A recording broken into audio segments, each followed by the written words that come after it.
जंगल में शिकार खेलने गए, थोड़ा बोलना जी। अपने सैनिक को साथ लेकर के तो जंगल में जाकर के बाबा बर्त्री के दिमाग में एक सोच आई कि मैं मेरी रानी पिंगला से इतना प्रेम मोहब्बत किया करता हूँ, तो मैं भी तो प्रयोग करूँ कि वो रानी मेरे से कितना प्रेम करती है। मेरे को कैसे पता वो मेरे से कितना करती है, कि मैं तो इतना प्रेम मोहब्बत उस रानी से करता हूँ, तो मैं भी पजोक के देखता हूँ कि वो मेरे से कितना प्रेम करती है। जंगल में जाकर सैनिक को बोला कि हे सैनिक, ये मेरे वस्त्र ले जा और किसी जंगली जानवर के खून में रंग करके उस महल में जा रानी पिंगला है, और पिंगला को जा करके ये करना, हे रानी पिंगला, राजा भरतरी को तो शेर खा गया, कपड़े देना भाई। अब वो नौकर था, हुक्म का ताबेदार था, जैसे राजा भरतरी ने बताया ना, उसी ने वैसे ही किया। एक जंगली जानवर के खून में कपड़ों के राजा भरतरी को रंग करके महल में चला गया। उस महल में जाकर के वो जाकर बोला कि हे रानी पिंगला, महाराजा भरतरी को तो जंगल में शेर खा गया, और ये वस्त्र लो उसके। वस्त्रों को देखकर वो सती थी, वो सतवंती थी, उसने तुरंत महल पे से छलांग लगा दी और नीचे पड़ के अपने प्राण त्याग दिए। जो ओरिजिनल पिंगला थी वो तो खत्म वही हो गई। वो सैनिक दौड़ा दौड़ा महल से उस जगह गया था, जंगल में राजा भर्तरी बैठा था, जाकर बोला, हे महाराजा भर्तरी जी, आपने तो बहुत घिनौना मजाक किया है रानी पिंगला से। जिस प्रकार से आपने मेरे को बताया था, मैंने उसी प्रकार से महल में जाकर रानी पिंगला को बताया, तो रानी पिंगला ने अपने मरने की खबर सुनते ही महल से छलांग लगा के अपने प्राण त्याग कर दिए। महाराजा भर्तरी जंगल से उबाने पैर दौड़ा दौड़ा महल में गया, तो महल में जाकर क्या देखता है कि हकीकत में रानी पिंगला तो खत्म हो गई। अब रानी पिंगला के मरने की राजा भर्तरी में सहन शक्ति नहीं थी। रानी पिंगला का दाह संस्कार कर दिया गया। उसके वियोग में राजा भर्तरी ने अपना राजपाट त्याग करके और उस शमशान की कूडी पर बैठा बैठा एक मिनट लगाने लग गया, हाय मेरी पिंगला, हाय मेरी पिंगला, हाय मेरी पिंगला। ऐसे करते करते 12 साल व्यतीत हो गए राजा भर्तरी को शमशान में बैठे बैठे सब कुछ त्याग करके। ये सब दृश्य गुरु गोरखनाथ जी देख रहे थे। वो देखा एक नगरी का राजा होकर के और एक रानी के लिए इतना विलाप क्यों, तो उसने प्रजा को त्याग कर दिया, महल को त्याग कर दिया। उसी शमशान में जाकर गुरु गोरखनाथ जी के पास एक मिट्टी की छिपी थी, और जिस जगह राजा भर्तरी 12 साल से पिंगला पिंगला कर रहे थे, उसी जाकर अपनी छिपी को पटक दिया जमीन पर, वो छिपी फूट गई। गुरु गोरखनाथ जी जोर जोर से चिल्लाने लगे, हाय मेरी छिपी, हाय मेरी छिपी, हाय मेरी छिपी। और वह उसी जगह 12 साल से बाबा भर्तरी हाय मेरी पिंगला, हाय मेरी पिंगला कर रहे थे। गुरु गोरखनाथ जी को चिल्लाने से तुरंत राजा भर्तरी चुप होकर बोला कि हे महाराज जी, हे बाबा जी, एक मिट्टी की चीपी के लिए क्यों विलाप करते हो? ऐसी चीपी तो मेरी नगरी में कहकर कुम्हार से मैं हजारों चीपी बनवा दूंगा, एक इतनी मिट्टी की चीपी के लिए इतना विलाप क्यों? जब कहा था गुरु गोरखनाथ जी ने राजा भर्तरी को कि हे राजा, एक राजा होकर के एक रानी के लिए इतना विलाप क्यों? जो 12 साल से प्रजा को ही भूल गई, कोई शमशान की कूटी पर बैठे बैठे पिंगला पिंगला कर रहे हो। ऐसी पिंगला तो मैं 1600 बना दूंगा। राजा भर्तरी तो गुरु गोरखनाथ की चिपी नहीं बना पाया, गुरु गोरखनाथ जी ने अपने कमंडल में से पानी लेकर उस पिंगला की कूडी पर, शमशान की कूडी पर पानी छिड़कते ही राजा भर्तरी के चारों तरफ 1600 पिंगला खड़ी कर दी। एक शान, एक शकल, एक सूरत, एक पहनावा, सब कुछ एक जैसी हो गई। 1600 पिंगला को देखकर राजा भर्तरी हक्का बक्का हो गया और तुरंत गुरु गोरखनाथ जी के पैरों में गिर गया और बोला कि हे महाराज, मेरे को तो मेरी पिंगला चाहिए। 1600 में किसको पकड़े, सब एक जैसे नाक नक्शे की, एक पहचान था, इनकी जैसी शक्ल का एक बाबा है, अगर इधर आया तो बताना ना। बिल्कुल भगत जी बता देंगे, किसी फोन कर देना कर दूंगा मैं। जब पैरों में गिरकर माफी मांगने लगा कि हे महाराज, मेरे को तो मेरी पिंगला दो, ये तो सब एक जैसी है, किसको पकड़ूं मैं? जब गुरु गोरखनाथ जी 1600 पिंगला में से एक सगली माया की बनाई हुई थी, उस माया की पिंगला का एक का हाथ पकड़ के बोले गुरु गोरखनाथ जी के, हे राजा भर्तरी, जिस पिंगला के लिए तू 12 साल से यहाँ तड़प रहा है शमशान में, ये पिंगला पकड़ और जा अपने राजमहल को सिमाड़, अपनी प्रजा को सिमाड़। उस माया की पिंगला को लेकर राजा भर्तरी उस महल में आ गए। वो पिंगला थी माया की, और उसके चरित्र का ही दाग लगने से ही फिर राजा भर्तरी जोगी बनने की कोशिश करने लगा। जब वो महल में आ गई तो उसे सबसे पहले जो राजा भर्तरी का भाई था विक्रम, उस पर लांछन लगाया था। उसको उज्जैन से देश निकला दिवाया गया। विक्रम को जाने के बाद वो घोड़ों के नौकर से अपना सिस्टम बैठ गया। उस याद को तो माया जी की खेल रचाना था। उस नौकर का वेश्या से था, ये पहले से चल रहा था। तो एक बार गुरु गोरखनाथ बाबा भर्तरी फिर जंगल में शिकार खेलने गए तो उन्होंने एक मृग को मार दिया, हिरण को मार दिया। वो हिरण 100 हिरणों में एक ही हिरण था। हिरण को घोड़े पे लाद के मार के महल में लेकर आया। तो रास्ते में गुरु गोरखनाथ जी बोले कि हे राजा, ये 2 नर को तू मारा है, ये 100 नारियों में एक ही नर था, ये नारी क्या करेंगी, ये 100 हिरणी क्या करेंगी नर के बगैर। अगर तेरे को मारना है तो उसको जीवित कर। तो राजा भर्तरी से कैसे जीवित हो सकता था। तो गुरु गोरखनाथ जी ने अपने कमर में पानी लेकर उस हिरण को भी जिंदा कर दिया और हिरण खड़ा होकर उस योग के साथ घुस गया जंगल में।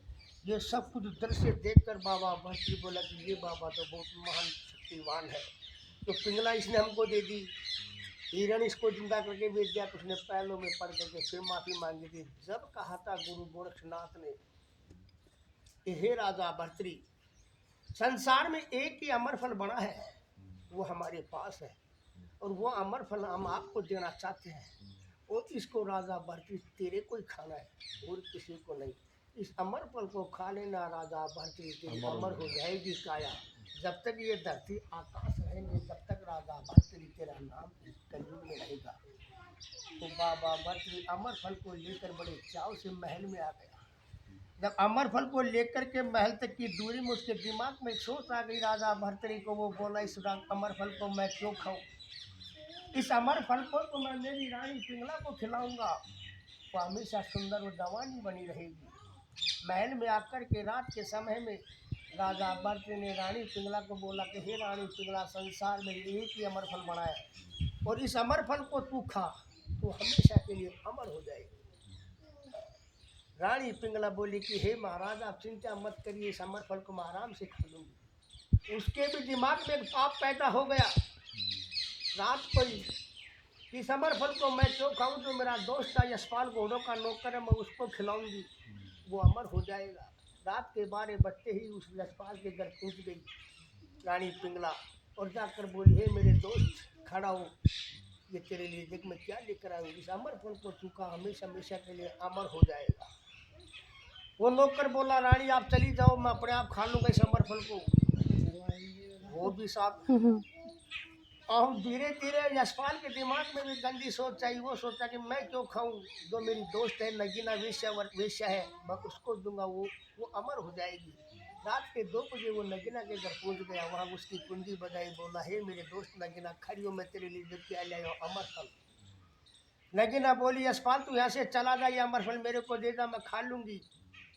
उसने भी नहीं खाया।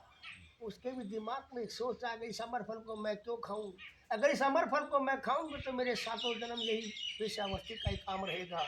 इस अमर फल को तो मैं, मेरे नगरी का राजा बहुत बढ़िया है राजा भर्तरी, सुबह दरबार खुलते मैं मेरे राजा भर्तरी को भेंट करूँ।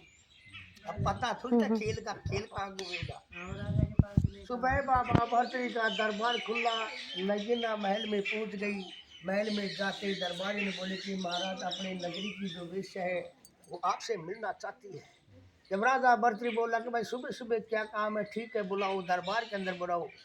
दरबार में बुलाता जब राजा भर्तरी बोला, भाई नगीना बोलो क्या काम है। कि हे महाराज, मैं आपके लिए चीज ले आई हूँ। क्या ले आई हमारे लिए? कि महाराज ये अमर फल ले आई हूँ। अमर फल को देखते ही राजा भर्तरी के हाथ पांव ढीले हो गए। वो सोचा, ये अमर फल तो मैंने मेरी रानी को दिया था खाने के लिए, इस वेश्या के पास कैसे पहुंच गया। जब बोला था राजा भर्तरी, हे वेश्या, सच सच बता, मरना है तेरे को। पर तू ये बता तो ये अमर फल तेरे पास कैसे पूछा? सारे कॉल पट्टी खुलेगी। जब वो हाथ जोड़ कर बोली कि हे महाराज, जो तुम्हारा घोड़ों का नौकर यशपाल वो मेरा दोस्त है, रात के 2 बजे उसने मेरे घर जाकर दिया है। कह ठीक है, खड़ी उधर साइड में।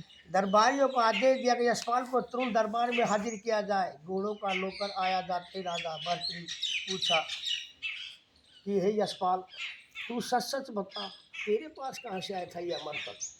अब वो भी भाई मरना तो भाई, उसने भी हाथ जोड़ के बोली राजा भर्तृ कि हे महाराज, ये अमर फल तो मेरे को रात को रानी पिंगला ने दे के आई थी।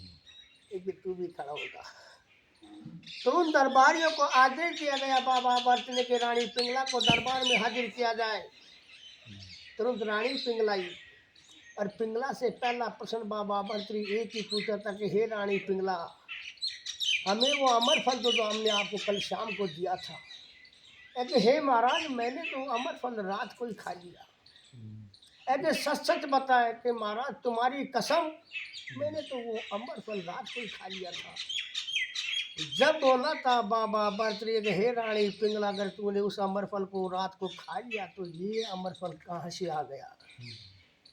जब बोली कि महाराज ये अमर फल तो कोई दूसरा होगा, आपने जो दिया था मैंने खा लिया। जब कहा था बाबा भर्तृ कि हे रानी पिंगला, अमर फल तो गुरु गोरक्षनाथ ने एक ही बनाया था, दूसरा अमर फल तो बना ही नहीं।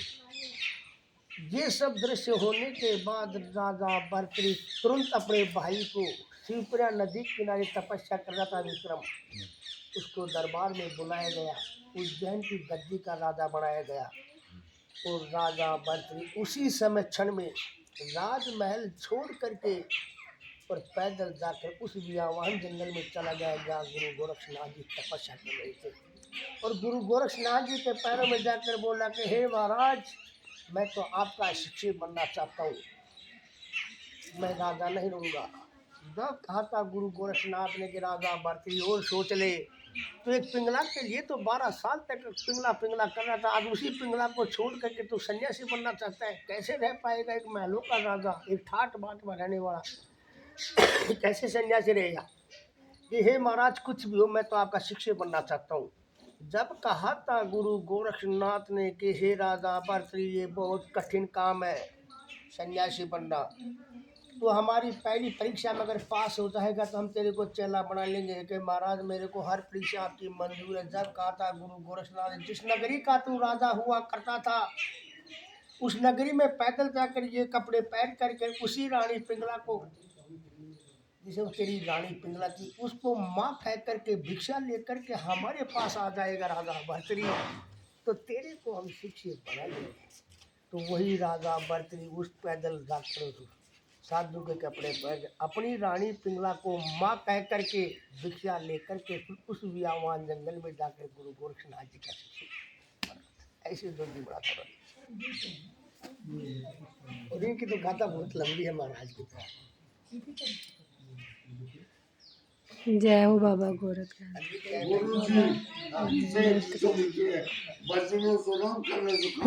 भर्तृ गुफा तपस्या नहीं, भजन जोड़ो करने